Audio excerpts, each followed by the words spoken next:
Hello दोस्तों, नमस्कार। आप सबका एक बार फिर से मेरे चैनल में स्वागत है।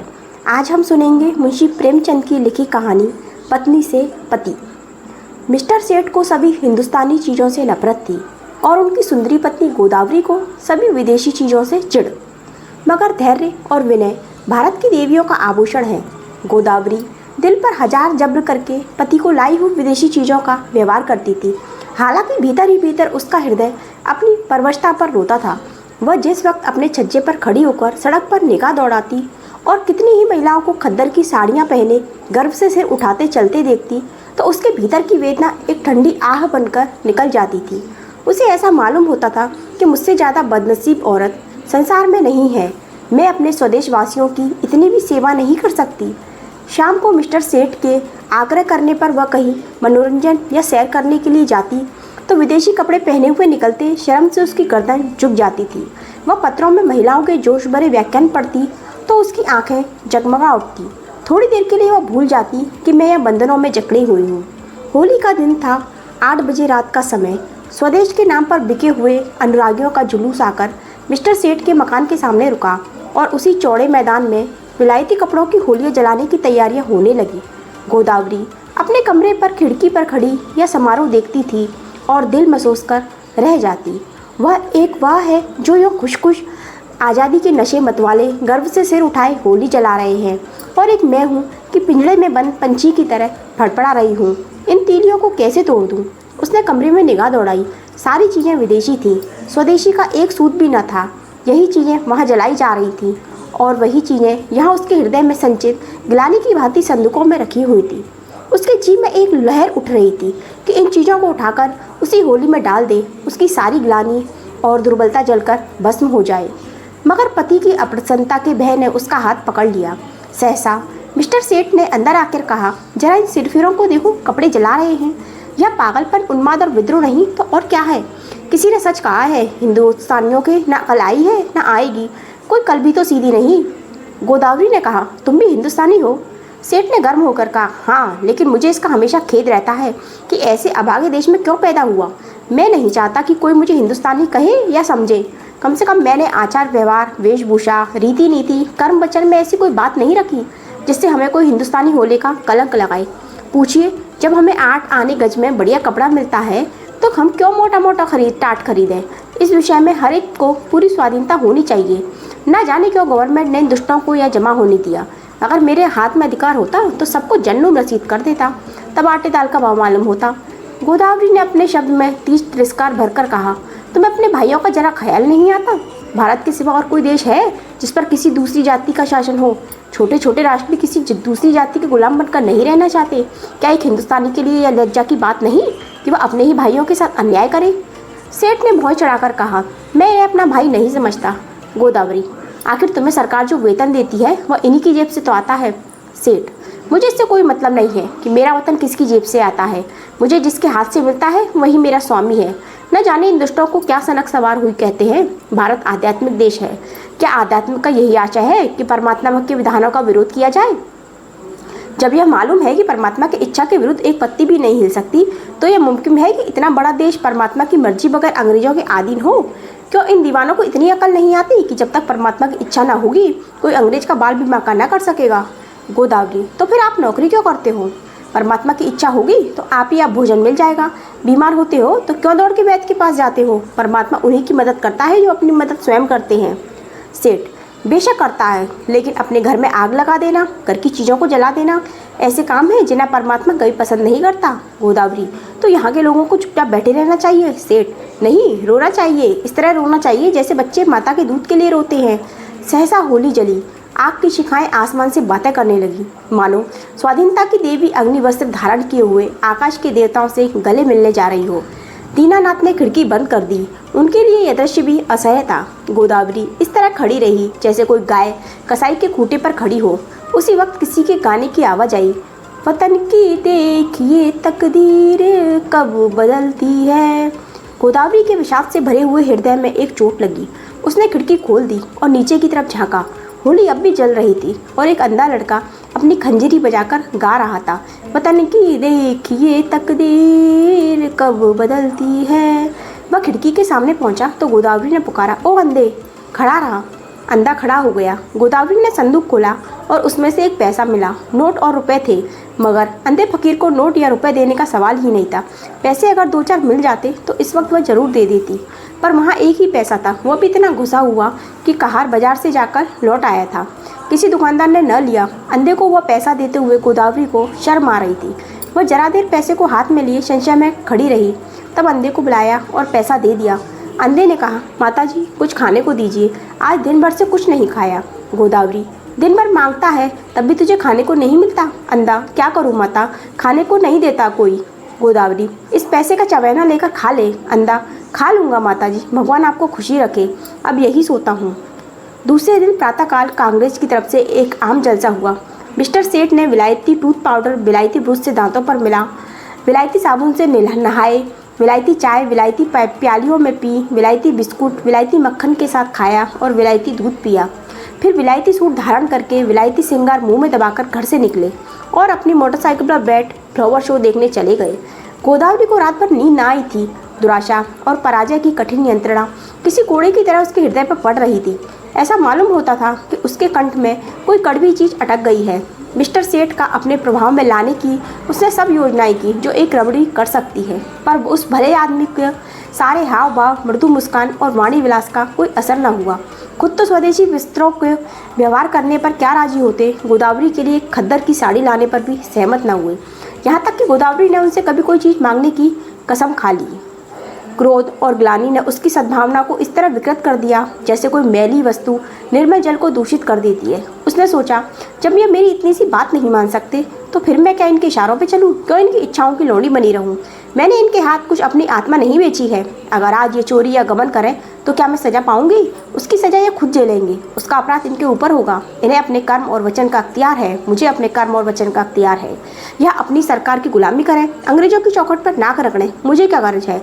उनमें उनका सहयोग करूं जिसमें आत्माभिमान नहीं, जिसने अपने के स्वार्थों के हाथ बेच दिया है। उसके प्रति अगर मेरे मन में भक्ति न हो तो मेरा दोष नहीं। यह नौकर है या गुलाम? नौकरी और गुलामी में अंतर है। नौकर कुछ नियमों के अधीन अपना निर्दिष्ट काम करता है। वह नियम स्वामी और सेवक दोनों पर ही लागू होता है। स्वामी अगर अपमान करे, अपशब्द कहे तो नौकर उनको सहन करने के लिए मजबूर नहीं। गुलाम के लिए कोई शर्त नहीं, उसकी दैहिक गुलामी पीछे होती है, मानसिक गुलामी पहले ही हो जाती है। सरकार ने इनसे कब कहा है कि देशी चीज़ें ना खरीदो? सरकारी टिकट तक पर शब्द लिखे होते हैं, स्वदेशी चीज़ें खरीदो। इससे विदित है कि सरकार देशी चीज़ों का निषेध नहीं करती, फिर भी यह महाशय सुरक्षा बढ़ाने की फिक्र में सरकार से भी 2 अंगुल आगे बढ़ना चाहते हैं।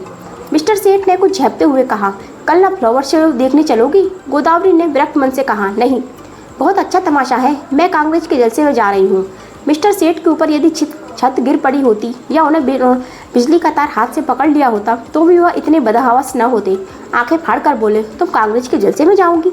हाँ, जरूर जाऊंगी। मैं नहीं चाहता कि तुम वहाँ जाओ। अगर तुम मेरी परवाह नहीं करते तो मेरा धर्म नहीं कि मैं तुम्हारी हर एक आज्ञा का पालन करूँ। मिस्टर सेठ ने आंखों में विष भरकर कहा, नतीजा बुरा होगा। गोदावरी मानो तलवार के सामने छाती खोलकर बोली, इसकी चिंता नहीं, तुम किसी के ईश्वर नहीं हो। मिस्टर सेठ सुख गर्म पड़े, धमकियाँ दी, आखिर मुंह फेर कर लेटे रहे। प्रातःकाल फ्लावर शो जाते समय उन्होंने भी गोदावरी से कुछ न कहा। गोदावरी जिस समय कांग्रेस के जलसे में पहुंची तो कई हजार मर्दों और औरतों का जमाव था। मंत्री ने चंदे की अपील की थी और कुछ लोग चंदा दे रहे थे। गोदावरी उस जगह खड़ी हो गई जहां और स्त्रियां जमा थीं और देखने लगी कि लोग क्या देते हैं। अधिकांश लोग 2-2, 4-4 आना ही दे रहे थे। वह ऐसा धनवान था ही कौन? उसने अपनी जेब टटोली तो 1 रुपया निकला। उसने समझा यह काफ़ी है। इसी इंतजार में थी कि झोली सामने आए तो उसमें डाल दूं। सहसा वही अंधा लड़का जिसे उसने अपना पैसा दिया था न जाने किधर से आ गया और जो ही चंदे की झोली उसके सामने पहुंची उसने उसमें कुछ डाल दिया। सबकी आंखें उसकी तरफ उठ गईं। सबको कौतूहल हो रहा था कि अंधे ने क्या दिया, कहीं एक आध पैसा मिल गया होगा। दिन भर गला फाड़ता तब भी उस बेचारे को रोटी नहीं मिलती। अगर यही गाना पिशाच और साज सज्जा के साथ किसी महफिल में गाया होता तो रुपए बरसते, लेकिन सड़क पर गाने वाले अंधे की कौन परवाह करता है। झोली में पैसा डालकर अंधा वहाँ से चल दिया और कुछ दूर जुआर कर गाने लगा, वतन की देखिए तकदीर कब बदलती है।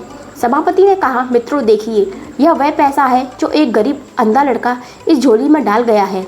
मेरी आंखों में इस एक पैसे की कीमत किसी अमीर के 1000 रुपये से कम नहीं।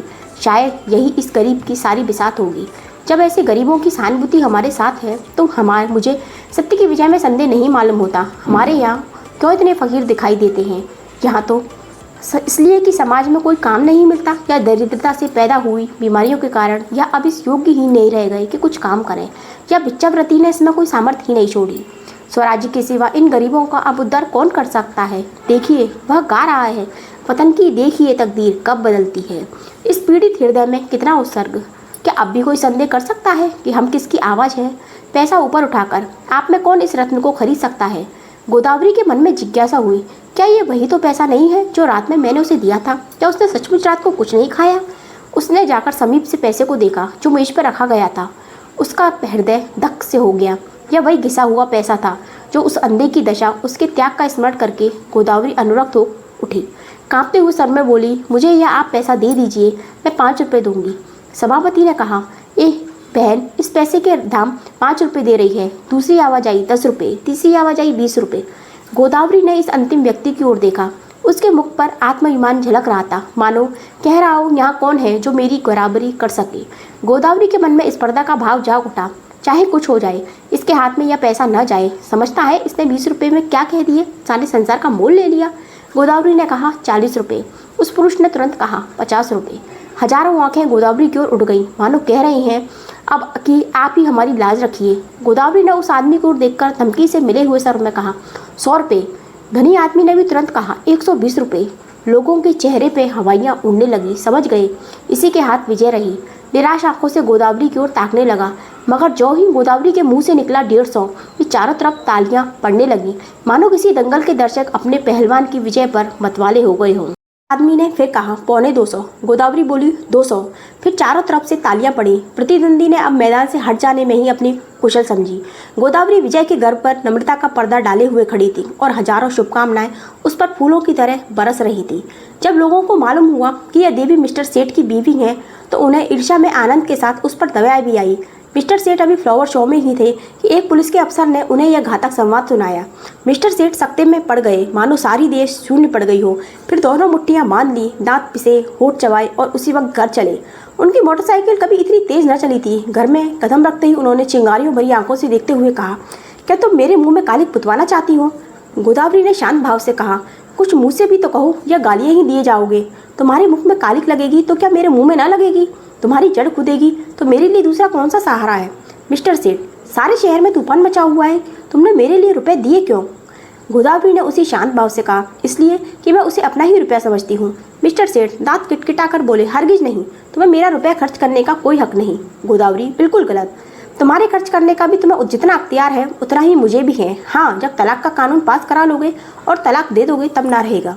मिस्टर सेठ ने अपना हेड इतनी जोर से मेज पर फेंका कि वह लुढ़कता हुआ जमीन पर गिर पड़ा और बोले, मुझे तुम्हारी अकल पर अफसोस होता है। जानती हो तुम्हारी इस उद्दंडता का क्या नतीजा होगा? मुझसे जवाब तलब हो जाएगा। बतलाओ क्या जवाब दूंगा? जब यह हाजिर है कि कांग्रेस सरकार से दुश्मनी कर रही है, तो कांग्रेस की मदद करना सरकार के साथ दुश्मनी करनी है। तुमने तो नहीं की कांग्रेस की मदद, तुमने तो की। इसकी सजा मुझे मिलेगी या तुम्हें? अगर मैं चोरी करूं तो क्या तुम जेल जाओगे? चोरी की बात और है और यह बात और है। तो क्या कांग्रेस की मदद करना चोरी या डाके से ही बुरा है? हाँ, सरकारी नौकर के लिए चोरी या डाके से भी बुरा है। मैंने यह नहीं समझाता। अगर तुम्हें यह नहीं समझाता तो तुम्हारी ही बुद्धि का भ्रम है। रोज अखबारों में देखती हो, फिर भी मुझसे पूछती हो। एक कांग्रेस का आदमी प्लेटफॉर्म पर बोलने खड़ा होता है तो बीसियों सादे कपड़े वाले पुलिस अफसर उसकी रिपोर्ट लेने बैठते हैं। कांग्रेस के सरगनाओं के पीछे कई कई मुखबिर लगा दिए हो जाते हैं, जिनका यही काम है कि उन पर कड़ी निगाह रखें। चोरों के साथ तो इतनी सख्ती कभी नहीं की जाती, इसलिए हजारों चोरियां और डाके खून रोज होते हैं। किसी का कुछ पता नहीं चलता, न पुलिस इसकी परवाह करती है। मगर पुलिस को जिस मामले में राजनीति की गंध आ जाती है, फिर देखो पुलिस की मुस्तैदी। इंस्पेक्टर जनरल से लेकर कांस्टेबल तक एड़ियों का जोड़ लगाते हैं। सरकार को चोरों से भय नहीं, चोर सरकार पर चोट नहीं करता। कांग्रेस सर को अख्तियार पर हमला करती है, इसलिए सरकार भी अपनी रक्षा के लिए अपने अधिकार से काम लेती है। यह तो प्रकृति का नियम है। मिस्टर सेठ आज दफ्तर चले तो उनका कदम पीछे रह जाते थे। न जाने आज वहाँ क्या हाल हो। रोज की तरह दफ्तर में पहुंचकर उन्होंने चपरासियों को डांटा नहीं, क्लर्कों पर रौब नहीं जमाया। चुपके से जाकर कुर्सी पर बैठ गए। ऐसा मालूम होता था कोई तलवार सिर पर लटक रही है। साहब ने मोटर की आवाज़ सुनते ही उनके प्राण सूख गए। रोज वो अपने कमरे में बैठे रहते थे। जब साहब आकर बैठ जाते तब आधे घंटे के बाद बिस्ले लेकर पहुंचते थे। आज वो बरामदे में खड़े थे। साहब उतरे तो झुककर उन्होंने सलाम किया, मगर साहब ने मुंह फेर लिया। लेकिन वह हिम्मत नहीं आ रही। आगे बढ़कर पर्दा हटा दिया। साहब कमरे में गए तो सेठ साहब ने पंखा खोल दिया, मगर जान सूखी जाती थी कि देखें कब तक सिर पर तलवार गिरती है। साहब जो ही कुर्सी पर बैठे, सेठ ने लपक कर सिगार, केस और दिया सलाई मेज पर रख दी। एकाएक ऐसा मालूम हुआ मानो आसमान फट गया हो। साहब गरज रहे थे, तुम दगाबाज आदमी हो। सेठ ने इस तरफ साहब की तरफ देखा जैसे उनका मतलब नहीं समझे।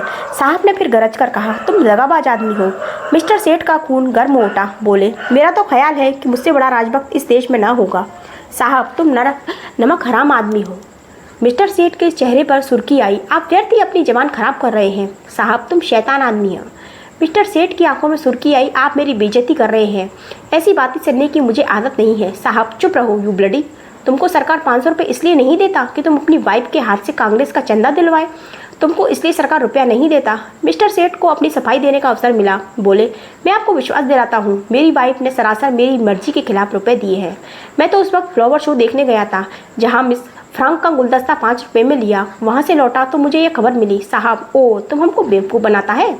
यह बात अग्निशिला की भांति जो ही साहब के मस्तिष्क में घुसी, उनके मिजाज का पारा उबाल के दर्जे तक पहुंच गया। किसी हिंदुस्तानी की इतनी मजाल कि उन्हें बेवकूफ़ बनाए। वह जो हिंदुस्तान के बादशाह हैं, जिनके पास बड़े बड़े तालुकेदार सलाम करने आते हैं, जिनके नौकरों को बड़े बड़े रईस नजराना देते हैं, उन्हीं को कोई बेवकूफ़ बनाए। उनके लिए वह असह्य था। रूल उठाकर दौड़ा। लेकिन मिस्टर सेठ भी मजबूत आदमी थे। यों वह हर तरह की खुशामद किया करते थे, लेकिन यह अपमान स्वीकार न कर सके। उन्होंने रूल का तो हाथ पर लिया और एक डग आगे आगे बढ़कर ऐसा घुसा साहब के मुंह पर रसीद दिया कि साहब की आंखों के सामने अंधेरा छा गया। वह इस मुष्टि प्रहार के लिए तैयार न थे। उन्हें कई बार इसका अनुभव हो चुका था कि नेटिव बहुत शांत, दब्बू और गमखोर होता है। विशेषकर साहबों के सामने तो उनकी जवाब तक नहीं खुलती। कुर्सी पर बैठकर नाक का खून पहुंचने लगा। फिर मिस्टर सेठ के उलझने कि उसकी हिम्मत नहीं पड़ी, मगर दिल में सोच रहा था इसे कैसे नीचा दिखाऊं। मिस्टर सेठ भी अपने कमरे में आकर इस परिस्थिति पर विचार करने लगे। उन्हें बिल्कुल खेद न था, बल्कि वह अपने साहस पर प्रसन्न थे। इसकी बदमाशी तो देखो, मुझ पर रूल चला दिया। जितना दबता था उतना ही दबाए चला जाता है। मैम यारों के लिए घूमा करती हैं, उससे बोलने की हिम्मत नहीं पड़ती। मुझसे शेर बन गया। अब दौड़ेगा कमिश्नर के पास, मुझे बर्खास्त कराए बगैर न छोड़ेगा। ये आपको सब कुछ गोदावरी के कारण हो रहा है। बेइज्जती तो हो ही गई, अब रोटियों को भी मोहताज होना पड़ेगा। मुझसे तो कोई पूछेगा भी नहीं। बर्खास्तगी का परवाना आ जाएगा। अपील कहाँ होगी? सेक्रेटरी है हिंदुस्तानी, मगर अंग्रेजों से भी ज़्यादा अंग्रेज। होम मेंबर भी हिंदुस्तानी है, मगर अंग्रेजों के गुलाम। गोदावरी के चंदे का हाल सुनते ही उन्हें जूड़ी चढ़ आएगी। न्याय की किसी से आशा नहीं, अब यहाँ से निकल जाने में ही कुशल है। उन्होंने तुरंत एक इस्तीफा निकला और साहब के पास भेज दिया। साहब ने उस पर लिख दिया, बर्खास्त।